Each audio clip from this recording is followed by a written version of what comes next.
500 450 500 बरस पहले तुर्की से आए हैं। जी। तुर्की से इस्तांबुल हमारे दो भाई थे, वो सेनापति थे। अच्छा।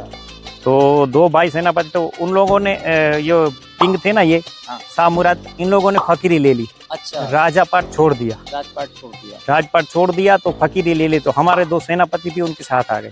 तो वो लोग वहाँ से पहले तो भारत पाकिस्तान साथ में लेके आए थे। तो खजूर साथ में लेके आए थे, तो खजूर डाला। तो इसी गांव से खजूर का स्टार्टिंग हुआ।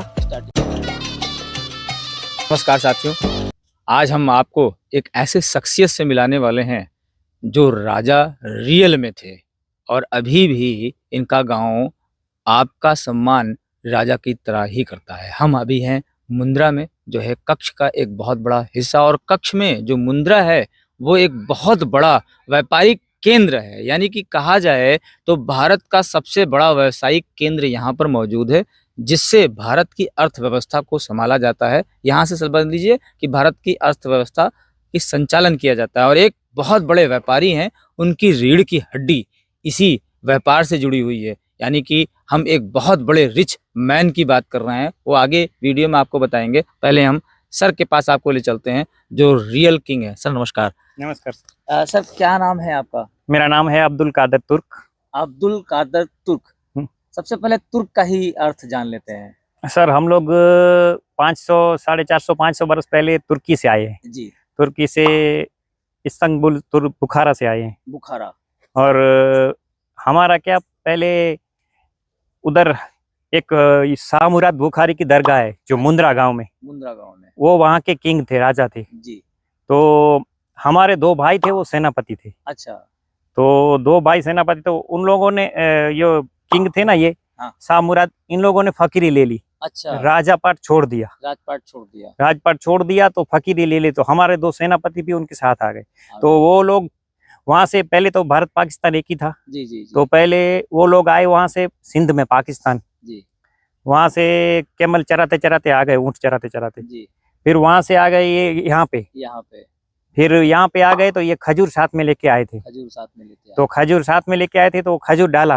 तो इसी गांव से खजूर का स्टार्टिंग हो गया पूरे भारत में। और फिर हम लोग, ये गांव है मेरा, गांव द्रब गांव है आगे। अच्छा। 1 किलोमीटर आगे है मेरे खेत से। जी। वो तो पहले ये गांव में हम लोग आए। वहाँ पे गांव नहीं था, एकदम ऐसे पड़ा था, एकदम एक नदी था। एक नदी के ऊपर ऐसे ढेर पड़ा था। तो घेर के ऊपर हम लोगों को बिठा दिया। जी। और एक ब्रश करके इमली का ब्रश, इमली का ब्रश करके ऐसे डाल दिया। अच्छा। ये पेड़ अगर यहाँ पे हो जाए, इसमें से पेड़ हो जाए तो यहाँ रहना, नहीं तो नहीं रहना। तो वो पेड़ हो गया और वो खुद मुंद्रा में लेके चले गए रहने के लिए। तो वो भी आज 500 बरस का पेड़ आज भी है गांव में। वो इमली का वृक्ष, हाँ, आज भी है गांव के बीच गांव के। अच्छा। वो शाह मुराद की डेली बोलते हैं। डेली का मतलब उसका घर, मतलब वो बैठते होंगे। अच्छा। पहले वो भी आज तक था, अभी उसमें नया डेवलप किया नहीं, तो अभी तक तो पुराना था। अच्छा। 2-3 साल पहले जी। वो उधर पेड़ भी है, उसका मकान भी है अभी। अच्छा, अभी भी मकान है। हाँ।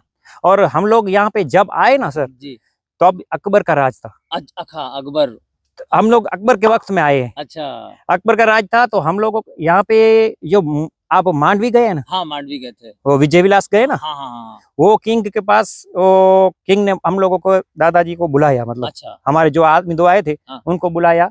और उसने कहा कि आप लोग वहाँ पे है, सेनापति थे, तो आपको पूरा पता होगा जी। तो पूरे कच्छ का कस्टम हमारे पास था। अच्छा। पूरे कच्छ का कस्टम है ना? हाँ। कच्छ का कस्टम हमारा लोग संभालते थे। अच्छा, आप ही के गांव वाले और आप ही के परिवार के पास ही था? यहाँ पे मेन आदमी थे ना ये किंग के, फिर हमारे गांव वाले हो गए थे कस्टम के। कस्टम के मेन हमारे ऑफिसर थे सब, मेरे गांव का। अच्छा। अच्छा, एक बात और क्लियर करते चलते हैं दोस्तों। कस्टम, आप समझ रहे हैं ना?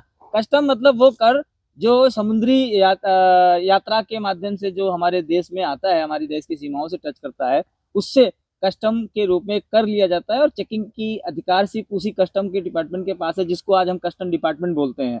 कोई भी बाहर से सामान आता है समुद्री रास्ते से, तो उसकी देख रेख करना, उसकी चेकिंग करना, कितना उसके पर टैक्स लगाया जाना है, या माल भारत के अंदर आना चाहिए या नहीं आना चाहिए, ये सब चीजें आप ही लोग देखते थे। और यहीं से हुआ था सर। अच्छा। और अभी मेरा 2 भाई आए थे, अभी पूरा गाँव मेरा है। अच्छा, पूरा गाँव आप ही का है, आप ही के परिवार का? पूरे गाँव में हमारे लोग है, तुर्क लोग है, पूरा गांव तुर्क है। अच्छा। एक गांव में मंदिर है, अच्छा, एक गांव में मंदिर एक मंदिर है, वो भी आज तक समझ लीजिए ना सर, हमारे गांव में अगर कुछ खाने का प्रोग्राम है, शादी है, तो सबसे पहले मंदिर में सुबह भेजते हैं। अच्छा, ये भी है सर। अच्छा, मंदिर और ये जो संप्रदाय है हमारा मुस्लिम का, उसमें कोई भी भिन्नता नहीं, एक ही मंदिर है, एक ही घर रहता है। अच्छा, लेकिन समझ लीजिए ना, खाने का हो तो सुबह सबसे पहले मंदिर में सामान राशन भेज देते हैं। राशन भेज देते हैं कि आप जैसा चाहो, आप जैसा चाहो बना के खिलाओ। हमारी पूरी टीम की तरफ से ये हिंदू मुस्लिम एकता की मिसाल पेश कर दी है, और सर ने अपने मुंह से बताया है। देखिए, ये मैंने नहीं बनाया है, ना मैंने बताया है।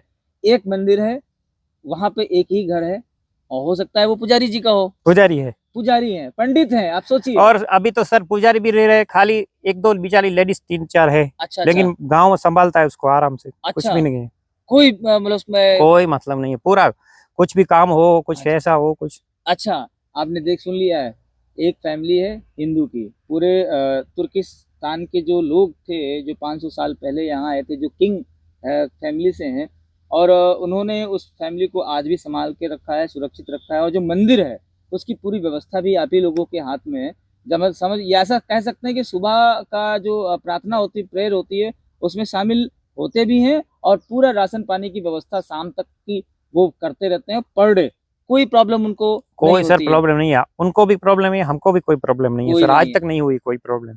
ये जो लोग हैं सिर्फ हमारे और आपके हिसाब से वही लोग होते हैं जो राजनीतिक दृष्टिकोण रखते हैं अपना, और उसी को प्लेटफॉर्म बना लेते हैं। और ऐसी कुर्सियां, जैसे हम लोग तीनों लोग बैठे हैं, ऐसी कुर्सियों को हथियाने के लिए, सत्ता प्राप्त करने के लिए, सत्ता के मद में गुरूर वो लोग एक आलीशान महल को प्राप्त करना चाहते हैं, एक आलीशान अपनी जिंदगी बनाना चाहते हैं, वही लोग ऐसा करते हैं। अलबत्ता ऐसा कभी कहीं नहीं देखा जा सकता है। हाँ, पाकिस्तान अलग है, पाकिस्तान की सोच और उसकी समझ भी अलग है, परंतु तुर्किस्तान अलग नहीं है। और तुर्किस्तान बिल्कुल अलग ही वेशभूषा और अलग ही विचारधारा रखता है अपने मन मंदिर के अंदर। ऐसा कुछ भी हिंदू मुस्लिम को लेकर के इनके अंदर नहीं रहता है। वो हो सकता है कि कुछ लोगों के अंदर हो, और वो हो सकता है कि पाकिस्तान के सपोर्टर हो या पाकिस्तान को सपोर्ट करते हो, लेकिन तुर्किस्तान में ऐसा कभी नहीं था। इस्लामुल जो अभी आपने बताया, वहाँ का जो एक शहर था जहाँ से आप चले, बुखारा, वहाँ का थोड़ा ट्रेडिशनल, मतलब वहाँ का कुछ इतिहास बताएं आप। नहीं सर, वहाँ का तो कुछ इतिहास हमको अभी पता नहीं है। वहाँ का अभी याद नहीं है, कुछ भी पता नहीं है सर। पीढ़ी अभी आपकी कौन सी पीढ़ी होगी लगभग इस गाँव में? लगभग ये तो मेरे को अंदाज नहीं है, लेकिन 500 बरस 450 हो गया है सर। मतलब ये आपकी 10वीं 12वीं पीढ़ी है? ये यहाँ पे इतना ही होगा, इतना ही होगा।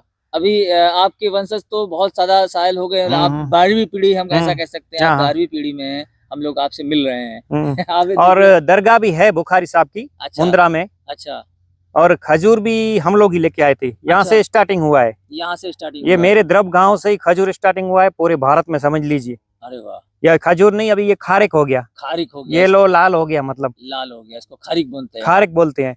और यहाँ ये अभी प्लानिंग पूरा है ना, ये इसी गांव से गया है, समझ लो। सब जगह पे, राजस्थान सब जगह। एक बात और सोच लीजिए कि पूरे देश में अगर अभी खजूर की वैरायटीज की बात करी जाए, खजूर की उत्पत्ति की बात की जाए, केंद्र ऑफ खजूर की बात की जाए, या सेंटर ऑफ खजूर की बात की जाए, तो वो यहीं से जाता है।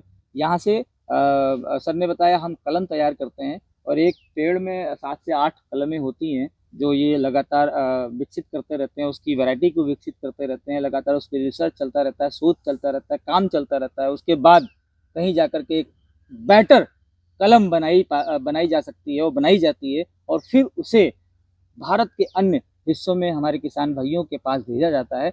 एक कलम की कीमत 5000 होती है, और वो कलम जब वहाँ किसान भाई हमारे लगा लेते हैं, जैसे कि राजस्थान है, मध्य प्रदेश है, ऐसे जहाँ पर ऐसी भूमि हो जो थोड़ी रेत भी जिसमें हो सके, गर्म भूमि जहाँ पे होती है।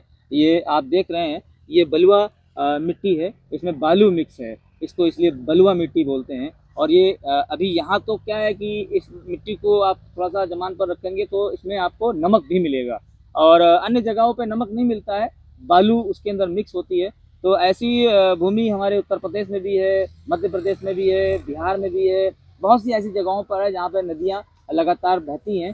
और इस जगह पर भी आपने देखा होगा खजूर की खेती बहुत बड़े पैमाने पर की जाती है, और कुछ एरिया में नारियल की भी खेती होती है। अगर नारियल कहीं उग रहा है तो वहाँ खजूर आराम से उगाया जा सकता है, और अगर ये दोनों चीज़ें उग रही हैं तो उत्तम वैरायटी जो यहाँ से निकल करके भारत में जाती है। और जो किसान भाई हैं हमारे, जो बड़े पैमाने पर खेती करते हैं, वो लोग केंद्र ढूंढते हैं कि हम बीज को कहाँ से खरीदें, कलम को कहाँ से खरीदें, या तो वो विदेशों से मंगाते हैं। अगर अपने देश में बात की जाए तो यहाँ मुंद्रा में वो इस गांव में आते हैं और यहाँ से सर से संपर्क करते हैं। और ये पूरा एरिया हजारों किलोमीटर का, हजारों एकड़ का एरिया है। और इसी एरिया से ये कलमें तैयार करके उन्हें बेची जाती हैं, जहाँ वो अच्छी उपज पाने के लिए उसका उत्पादन करते हैं। और आगे चलते हैं। वीडियो कैसा लगा जरूर बताइएगा।